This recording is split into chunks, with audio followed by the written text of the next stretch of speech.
Bonjour Kanaki, bonjour Vécu, j'espère que vous allez bien. Voilà, aujourd'hui nous sommes le 13 mai et cette vidéo est exprès pour rendre hommage aux martyrs Kanak qui sont tombés en 2024 sous les balles de l'État colonial, c'est-à-dire l'État français et la milice.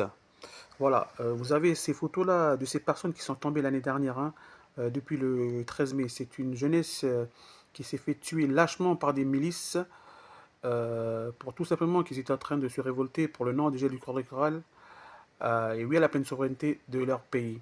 Ils ont été tués par des personnes qui sont contre, qui sont contre, qui sont contre le fait que nous nous sommes levés pour, pour contester le dégel du corps électoral.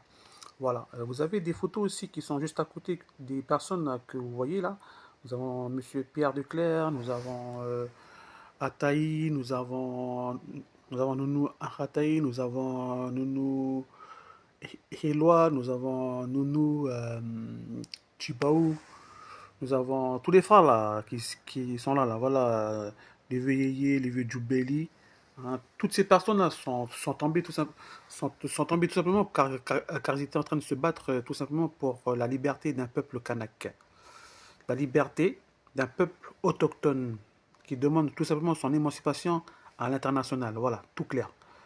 Aujourd'hui, à l'heure d'aujourd'hui, en 2025, nous sommes encore en train de parler de cet état-là, de cette situation coloniale qui perdure dans notre pays.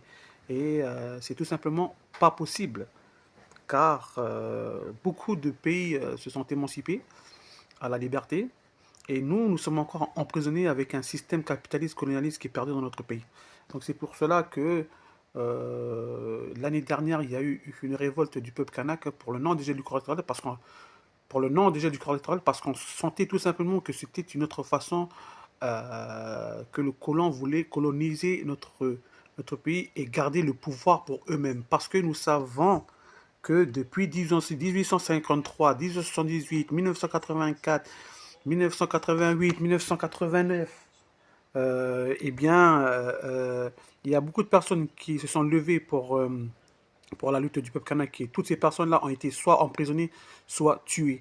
Et nous voulons alerter encore l'opinion publique pour dire encore que nous sommes encore la Kanaki et encore sous ce régime colonialiste qui perdure dans notre pays depuis longtemps, un système capitaliste que nous ne voulons plus. Cette jeunesse ne se reconnaît plus dans ce système de société. D'où la raison qu'il y a eu cette révolte et des émeutes qui se sont passées, brûlées, ceci.